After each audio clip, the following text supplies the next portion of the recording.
Good morning, everybody. Brian S. Pratt here. I'm going to read Chapter 10 of Fires of Prophecy, Book 2 of the Morcyth Saga. So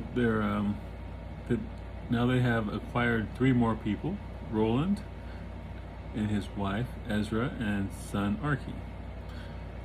And they rescued them because James brought water to quench their thirst, and ended up causing an oasis to go dry. A town went kind of crazy from fear, and they had to rescue Roland. So this is the next day. Before they headed out in the morning, they transferred as much cargo as possible from one wagon to the other, clearing a spot for Ezra and Archie. Roland and Tanakh rode point, while James drove the now fully loaded wagon. Delia took the reins of the other, while Ezra and Cassie rode in the back with Archie. Dehydration was going to be a problem since the bulk of their water went to the horses. Pushing on, they continued under the glare of the desert sun, slowly eating away the miles. Roland told them of an oasis ahead where they would be able to replenish their water supply. A little past midday, they arrived at the small oasis and noted several other travelers already there. A man saw them and waved a friendly greeting. Roland answered him and then turned to James. He is a merchant, nothing to worry about. In dire need of water at the oasis, they pulled in, and Tanakh took the horses one by one to drink their fill.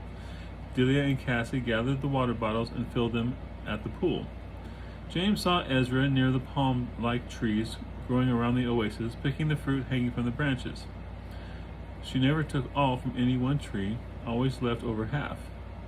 "What is she doing?" he asked Roland.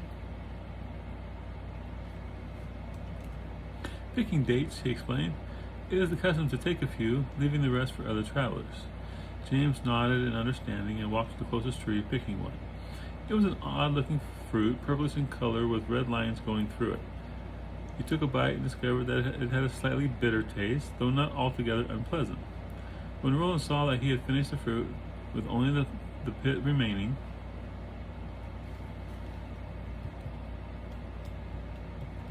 he said, You are supposed to throw it to the edge of the oasis." "What?" James asked. Indicating the pit in James's hand, he said, "Throw it on the ground, away from the other trees. It's a tradition so that other trees may grow, thereby filling the desert with fruit." Finding a likely spot, he tossed the pit near the edge, where it landed amidst some bushes. Looking back to Roland, he saw him nod his approval. They made their stop brief, just long enough for the horses to satisfy their thirst and have a quick meal. Cassie remained in the wagon with Ezra, having her meal with the playful Archie, who continually tried to grab her food. Tanakh cast glances over to her every time he heard her laugh. James noticed that he was longing to go over to her, so he said, "Why don't you help Cassie watch Archie and have your meal? I can finish watering the horses." "You sure?" Tanakh asked hopefully. "Wouldn't have offered if I wasn't." "Thank you," he said, and then hurried to the wagon. She saw him coming to join her and smiled. "That was nice," Delia said as she came up behind him. Looking back over his shoulder, he replied, "Oh, it wasn't much. Besides, we were almost finished anyway." "They sure do like each other," she observed as he watched them sitting and talking together. Archie went from one to the other. "Yes," he agreed, they sure do." James finished watering and feeding the horses, then took his meal and walked over to sit under one of the trees by the water. Peaceful, just the way he liked it. As he ate, he couldn't help but worry over the delay of Jerome's return. He should have been back by now. Thinking nothing but the worst, he continued eating. Before he was done, he heard riders coming down the road from the north. Getting up, he hurried back to the wagons and reached them just as the riders turned off the road into the oasis. Soldiers.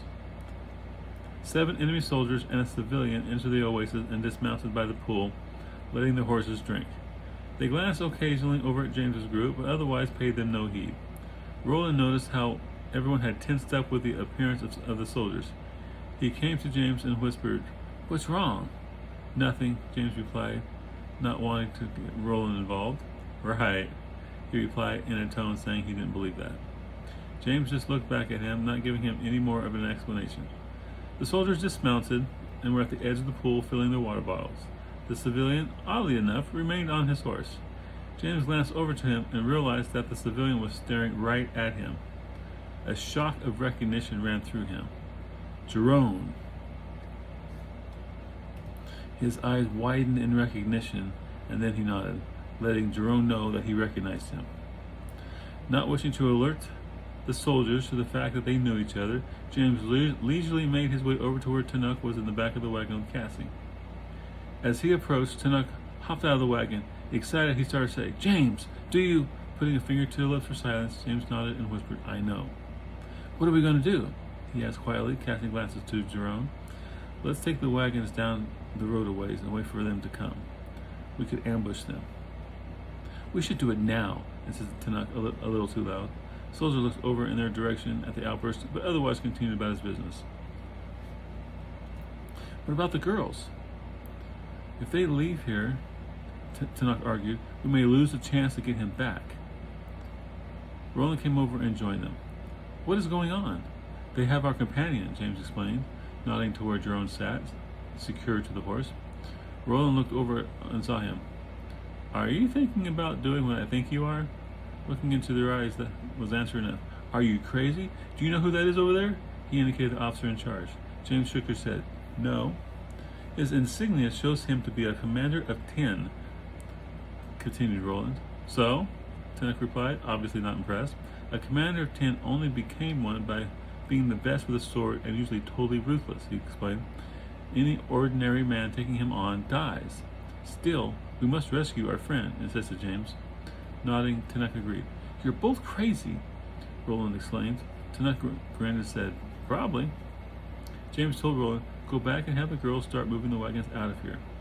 Roland gave him a look of utter disbelief of what they intended to do, but he turned and started walking back toward the wagons. Tanuk looked at him in surprise, and James said, "You're right. We need to do this here, now, before they have a chance to get back on their horses." They watched as Roland reached the wagons and spoke to Delia and Cassie. Delia looked at them and slowly nodded. Cassie started to cry out to Tanuk, but Delia put her hand over her mouth and quietly whispered in her ear. With a pained look to Tanuk, Cassie got on the second wagon and was soon following Delia, who drove the first wagon back to the road. Looking to Tanuk, James said, "Are you ready?" "Yeah," he replied. "Let's do it." James gathers several stones and Tanuk readied his knives. About that time, the commander of 10 had noticed that the wagons were rolling away, yet 2 remained behind. He said something to one of his men, and the soldier walked toward them. As the soldier approached, he said something to them in his language. Getting no response, he put his hand on his sword as he continued to advance. By this time, all the commander's men were aware of what was transpiring. They flanked out and began encircling them. Not waiting any longer, James let loose with a stone, propelled it with the force of his spell, and struck the approaching soldier square in the chest, blasting out the back. As his men fell to the ground, the commander shouted out a command, and his men as one drew their swords. The whisking of them all being drawn simultaneously made an eerie sound. James threw a second stone and took out another of the advancing men. The 4 remaining soldiers fanned out quickly, coming at them from different directions. Suddenly, he felt the prickling sensation that told him magic was being worked just before he heard a shout from the commander.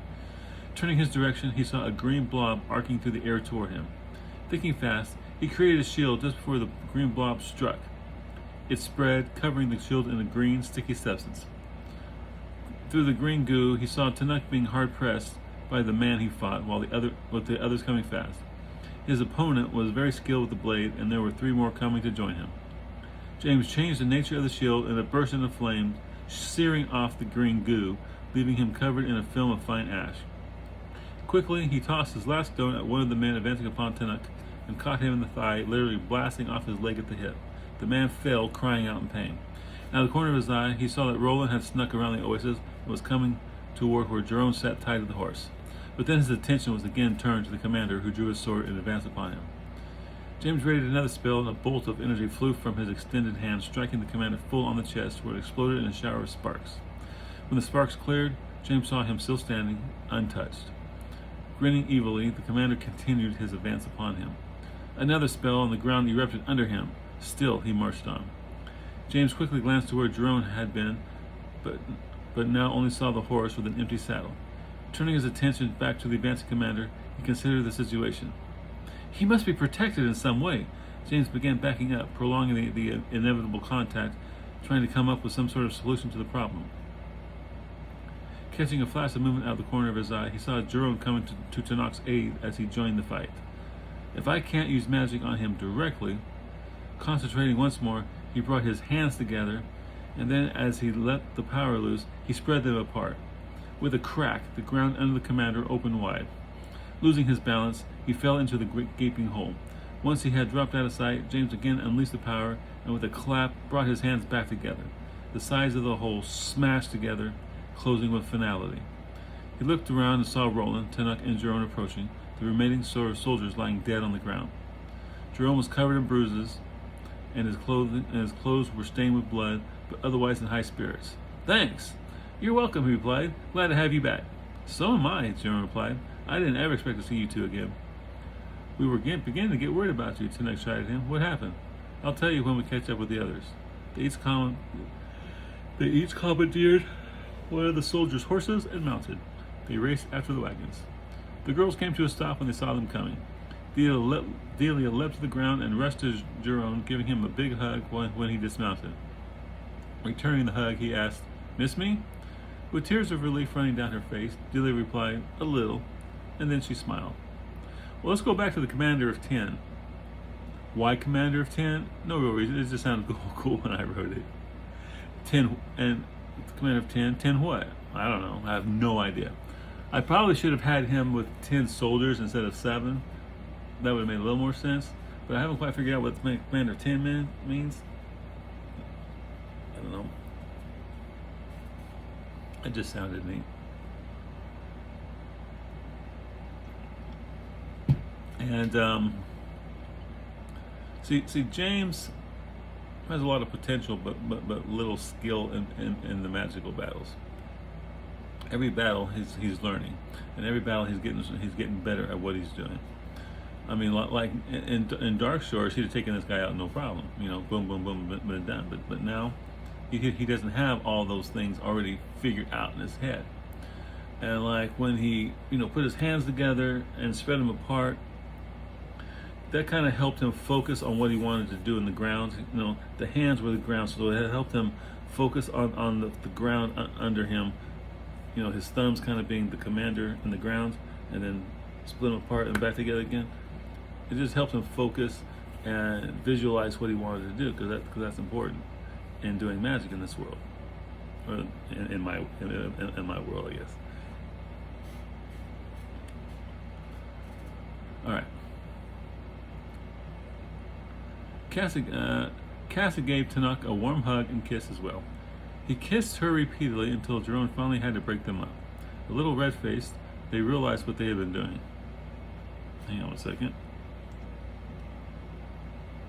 "Now," Tanuk said, "what happened?" "Well," he began, then related all that had happened up to the point where he ran out of the burning house and was captured. When they took him back to the jail, the commander had someone interrogate me. "How?" Cassie asked, wide-eyed. "The usual, I'm sure," he replied. "Anyway, the messenger came in and gave him a letter. After reading it, he barked out some orders, and before I knew it, I was being tied to a horse and we rode hard to the south. We stopped here, fortunately for me, and the rest you know." "What were they asking?" "They wanted to know what happened to the men who were garrisoned at Mountainside," he explained. "Since I was hiding there and had killed some of his men, he felt I obviously knew something." "Of course you did," interjected Tanuk. "Of course," agreed Jerome, "but they didn't realize that." "What about the backpack?" James asked. "I left it in a building that was on fire. Or I left it in a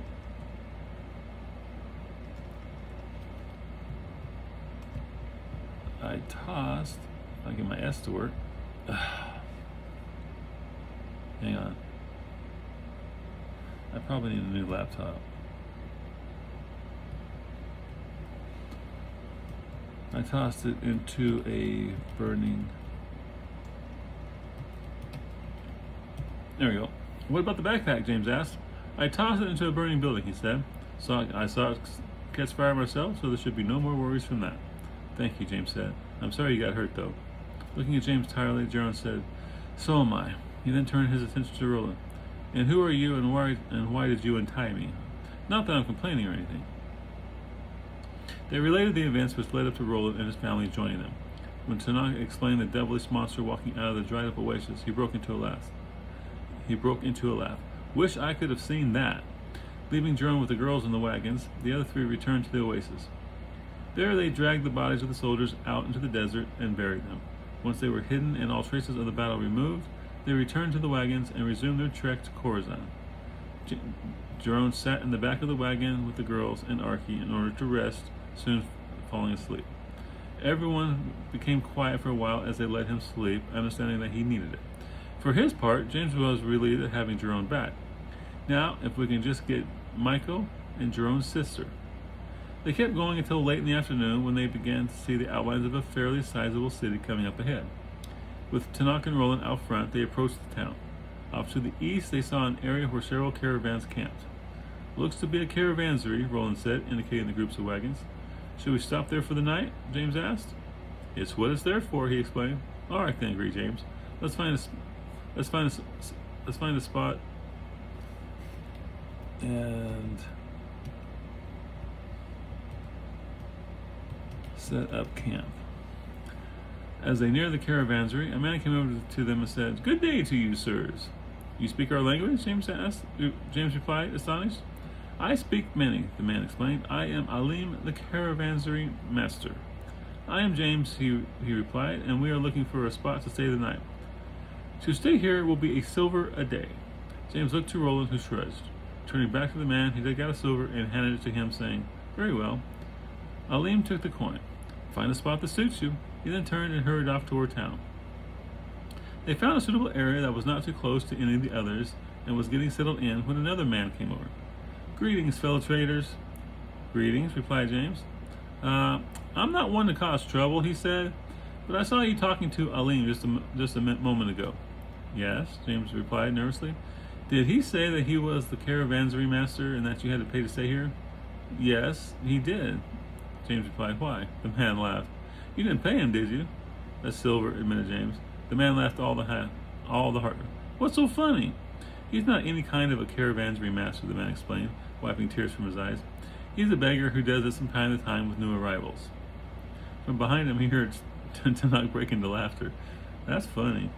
"What's so funny about it?" James angrily turned to him, asking. Tanakh just laughed more. "Don't be too hard on him," the man said. "Alim, that is. His was a bad lot." "We'll see just how bad it is when I meet up with him again," James insisted. "Well, good day to you," the man said. As he headed back to his caravan, James heard him chuckling. When he turned back to the others, he saw them trying to hold back smiles whenever he looked in their direction. Finally, unable to contain it, they all started to laugh. "This isn't funny," James said, which only made them laugh the harder. Their laughter was infectious, and soon he was unable to stop a smile from coming to him. "Okay," he admitted, "maybe it was."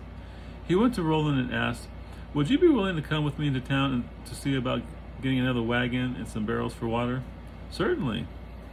To the others he announced, "Roland and I are going into town to purchase water barrels. Stay here and watch the wagons, keep everything safe." "Not a problem," Tanakh said, with his arm around Cassie's shoulder. Jerome nodded from the back of the wagon, where he had been resting all afternoon. "Be careful," Dealey advised. "We will," James assured her. Returning to Roland, he said, "Ready?" Roland spoke quickly with Ezra and then turned to James. "Let's go." James went to the wagon with the money box and removed a large bag of coins, placing it inside his shirt. Then with a nod to Roland, they headed for town. Delia watched them go and then turned to Tanakh, saying, "Could you find out what town this is?" "Why?" "We may have deliveries for here that could make us more coins," she explained. "Sure," he replied, and then made his way over to one of the neighboring caravans. She watched as he approached a group of men sitting around a campfire. They exchanged a few words with him, and then Tanakh returned. "Zareth Aline," he told her. Excited, she exclaimed, "There are 3 small packages that are marked for here." She hurried over to the wagon loaded with the majority of their cargo and rummaged through it. She finally came up with the 3 packages and looked at Tanakh, a gleam in her eye. "Tanakh," she said with a certain tone in her voice, "you want me to help you deliver them?" "Yes," she replied. "Will you?" He looked to Cassie, sitting with Ezra, longing to remain with her. "We could get Cassie a present, should we receive any money for these," she suggested temptingly. "All right," he said, giving in, "but I want to be back fast." "We will," she assured him, "I promise." Letting the others know what they would be about, they took the 3 packages and headed into Zareth Aline. And that is number 10. Short chapters. Book 2 has a lot of short chapters. So Delia is really getting into the whole being a caravan master. And of course, she takes that with her, and she just becomes a caravan master after this series. Of course, she has other talents too that we discover later on. So it's going well so far. Everyone's back together. We got a nice magic battle. When I first started writing these books, I just wanted to have something interesting in every chapter, and so that's probably where the battle with the Commander of 10 came in. Plus, James has to get experience if he's going to do what he's going to do at the end of the series. So, chapter 11 tomorrow. Y'all have a good day. Take care.